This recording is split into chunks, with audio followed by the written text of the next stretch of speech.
Hello, everyone. Welcome to another Donny Lind Show presented by Educational Systems Federal Credit Union.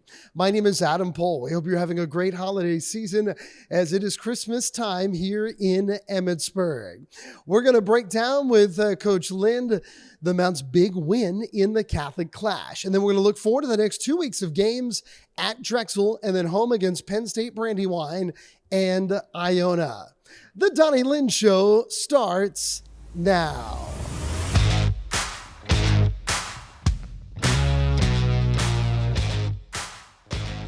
Welcome back to the Donny Lind Show. My name is Adam Pohl. We're presented by Educational Systems Federal Credit Union. Well, Coach, after two close defeats in MAC play, it's always tough in December. This was a big Catholic clash for you guys to get a big win. You're getting healthier. Talk to us a little bit about the victory at Loyola. Yeah, it's always great, to go down there and get a win.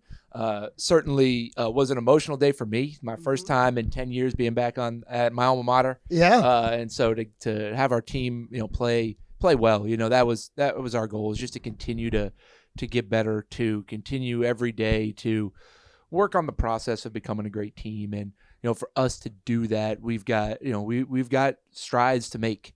And the response our guys have had in practice, over the past, week and a half has been really encouraging for me. We've practiced hard, we've competed, we've made some, daily efforts at some of the things that we're struggling with. And then to have that result in a big rivalry win, is great to see. Speak to that a little bit, because it's always been the case in college basketball that it's not about where you start, but where you finish. And but in this day and age where you have a lot of new pieces year in and year out, potentially this year for the Mount, definitely so. And then it's been an injury plagued start to the season. You've had players every game, but it almost seems like it's a different group of players for the majority of games. So getting that continuity and building is so instrumental. Yeah, we always, want to stay process driven and focused on, what goes into becoming great. But especially in a year like this, we had to keep grounded in that and, keep grounded in our daily habits, in our daily work, individually. Our players working on their games, our assistant coaches do an unbelievable job every day getting in the gym with guys and helping them improve their individual game. And then the things that our team needs to work on every day and, trying as hard as it is sometimes to not be worried or discouraged by some results that don't go our way. And also, at the same time, not making excuses, right? It's not, well, we would have won if we were healthy. That doesn't work either, and so we have to, just be committed to continuing to get better. And this group has bought into that. It's been hard some days, but this group has continued to commit to that. And we've had, like I said, great practices that have helped, this team grow, and it's going to continue to grow because we have the right, we have the right people in the locker room that are committed to that hopefully the team that we're becoming right now is still a shell of who we end up being, in February. Well, we did see the return of one of the new faces on this team, in Anthony Arrington, and I was excited to watch him play in the Loyola game. And what stood out to me was his defense. He really brought some big-time energy, and I know that when he was on the floor, it seemed like the Mount thrived. Yeah, and Ant definitely brings a spark on the defensive end. He's a physical, aggressive defender. He's got a strong build. But he moves quick, and so he's able to, guard other teams' good guards and make it difficult for him. He's got active hands. He gets deflections. Those are things that we were missing. And it's a role that he can really help us with. And, certainly knows how to score the ball as well. Didn't shoot it great in his first time out. Maybe he's a little anxious. I'm not 100% sure. But, he knows how to score. He knows how to convert that defense to offense. He's a good transition player. But it adds he has a huge piece of depth for us. At the end of the day, we need as many of our guys available as we can because it gives us different options. We talk to our team all the time. It's okay if it's not your night, because we have the depth to say, hey, if it's not my night, it might be your night. And then when it's not your night, it might be my night. And if everyone's okay with that, then we'll have whatever we need on a given night. And this group, they're buying into that. They're understanding that, hey, we have a bunch of really good players here, and everybody's got to sacrifice a little bit, but when we do, we have a chance to have 4, 5, 6 guys in double figures. I think, a lot going into MAC play. It was also another very steady game, and kind of a quiet, big statistical night for Xavier Lipscomb. X got to the line quite a bit and really took advantage of that. And, early in the season, he was putting up some big numbers, but it's been very consistent, his scoring this year. Yeah, we talked about it earlier. X has really improved as a scorer, and he's finding this balance of being a leader, of being a point guard, a facilitator, and also now being more of a scoring threat. And, it's rare to take 3 shots and score over 15 points. It doesn't happen very often. But, to have a game where he was so efficient like that and also shared the ball and got other guys involved and ran the defense and was able to, guard some of the better guards for Loyola, that's what he's capable of doing. They won't all be, 3-shot, 15-point nights, but he's a guy who is capable of scoring double figures. He's capable of having, 5+ assists. He's capable of rebounding the ball, right? And he's capable of being a stalwart defensively. And when you're a 6th-year senior point guard, that's kind of what's asked of you. Yeah. And it's a difficult ask. And he's really embraced the role, with open arms. Lastly, this is such an important part of the season because you're leading into the main part of conference season. But in the same regard, it can be a lighter time on the schedule. We're right around the holidays. Last week was finals week here at the Mount. So how do you balance that as a coach? Yeah, well, one of the things we get to do is practice without game planning. Mm-hmm. And so we've had 3 or 4 practices that are about the Mount only. We're not focused on an opponent. We're not focused on scouting. We're focused on, hey, these are the things that we need to get better at. And those have been great. They're not as long, but they're competitive. They're very focused, and our guys have really responded to that. So we have some time for that. A lot of guys, they love this time of the year. As much as they love their classes here at the Mount, they love this time of the year when Yes. they can act like professional basketball players. No right? doubt about it. They can be locked into their team. They can be locked into their game. They get a little extra time to get workouts in. They get time to get some extra shots up. And the great players and the great teams really take advantage of this next 4 or 5 weeks when there isn't school, when there aren't a million people running around campus to distract you. It's just our team and the women's team, and that's about it around here. And so, we can be focused, we can be intentional. We spend time off the court as well. We had a holiday party this week. We spent some time, everybody did Secret Santa and had some good, thoughtful gifts for each other. We get some time to continue to build this group into a more cohesive unit off the court as well. All right, we're going to take a quick break, and then we'll look at what is up ahead for the Mount here in the next 2 weeks of basketball right after this. The time has come.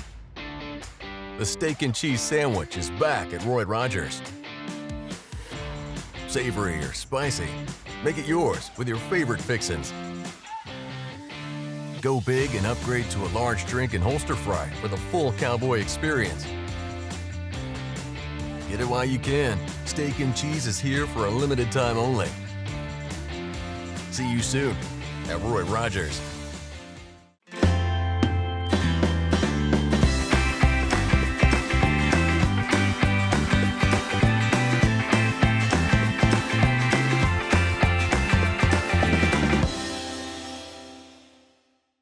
We welcome you back to the Donny Lind Show, presented by Educational Systems Federal Credit Union. My name is Adam Pohl, Coach.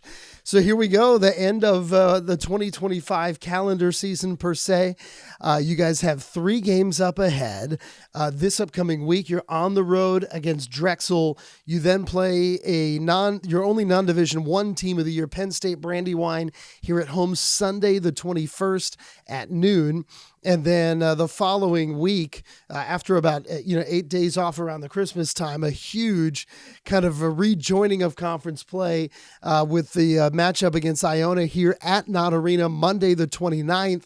And that is a game that Mount fans are really, really excited about, the championship rematch from a year ago. Looking at what is upcoming, I noticed the scheduling, and I'm not talking about the teams you're playing, but the fact that you're playing on a Friday night and then on a Sunday afternoon. That is what you're going to do for the majority of conference play. Was that intentional? Absolutely. Absolutely it was. And for a couple of reasons. It was intentional to mimic, right, playing on the road on a Friday, coming home, playing on a Sunday. I have the guys have a taste of, okay, we got to quickly process however this game against Drexel goes, learn from it however it goes, win, loss. We got to learn the lessons we need to learn, and then physically recover and get ready to play another game.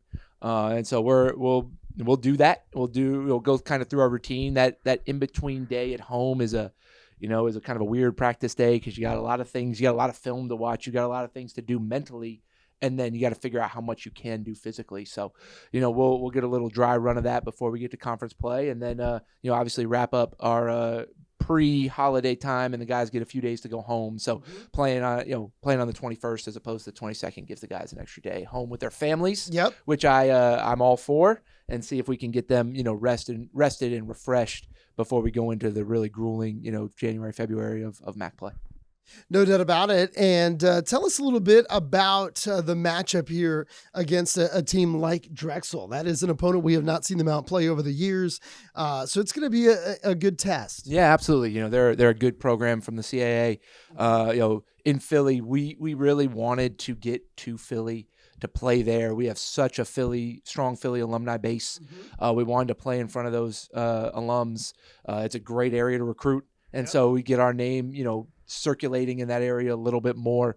And, Coach Spiker was willing to play a home and home with us. So, certainly excited to get there. They're a good team. They are a physical, driving, downhill basketball team, a lot like some of the teams we're going to see. It's like going on the road to win a top half of the MAC game, right? And that's what it's simulating for us. And so, we're going to have to bring our best to give ourselves a chance in that game. And it's always good to play good opponents on the road, in their gym, to see where you're made of, to see where you're at. And I think it's a great time for us to do it as, again, we're starting to get healthy. We're getting guys into a little bit more of a rhythm. It's a great time to go on the road and test us against a really good basketball team. And so we'll got a couple more days to get ready to get for it, but we'll be ready on Friday night. And then after the Penn State Brandywine game, which of course, as we said, is Sunday the 21st, a lot of eyes in the MAC will be on this Mount Iona game on the 29th. The Mount St. Mary's and Iona have combined to win 7 of the last 9 MAC titles. What do you think about that, Coach? Of course, the Mount wasn't even in the MAC for over half of them. But with that being said, this is always a program in Iona that in this league, you're kind of putting your program up against. Yeah, no doubt. It's, we'll be ready when that day comes, and I'm sure will be ready for us. We played Marist the other day, and, although we have 9 new guys, we were still the last team they played to end their season, right? 2 games in a row. They lost to the Mountain. So there was an edge that their players had playing against us, and I'm sure we'll have a similar edge to our opponent when Iona comes in here. So, we'll have a lot to prepare for. We got a lot of days between now and then, a lot of practices, thankfully, to keep getting better. But, it's exciting to get to conference play, to see, even though, there's new players and new faces and new coaches, familiar teams, familiar programs, familiar rivalries, things that make, mid-major basketball conference play what it is. And so it's exciting. We'll be looking forward to Mount fans being out here in Knott Arena to start off that game on the 29th, and, certainly an exciting time. Lastly, Coach, on the 21st, we've got Santa Claus here. And then on the 29th, it is Kids Cheer Free, but we got the K-pop Demon Hunters night. K-pop night. Which one are you more excited about? Which one is your family more? Which one are the kids more geared up for? We're pretty fired up for Santa. I'm not gonna lie, we're pretty fired up for Santa. That's gonna be a fun day. Women doubleheader with the women. Exactly. Excited. They start their MAC play then. They haven't played any games yet, so it'll be exciting for Coach White and the ladies after us. So it'll be a good day here in Knott Arena. Obviously, Santa makes every day a good day. We love it. Thank you so much, Coach. Thank you for watching here the Donny Lind Show, presented by Educational Systems Federal Credit Union. Get your Mount tickets at mountathletics.com, and we hope to see you here at Knott Arena in one of the final 2 regular season games here of this 2025 calendar year. Have a great day, everyone.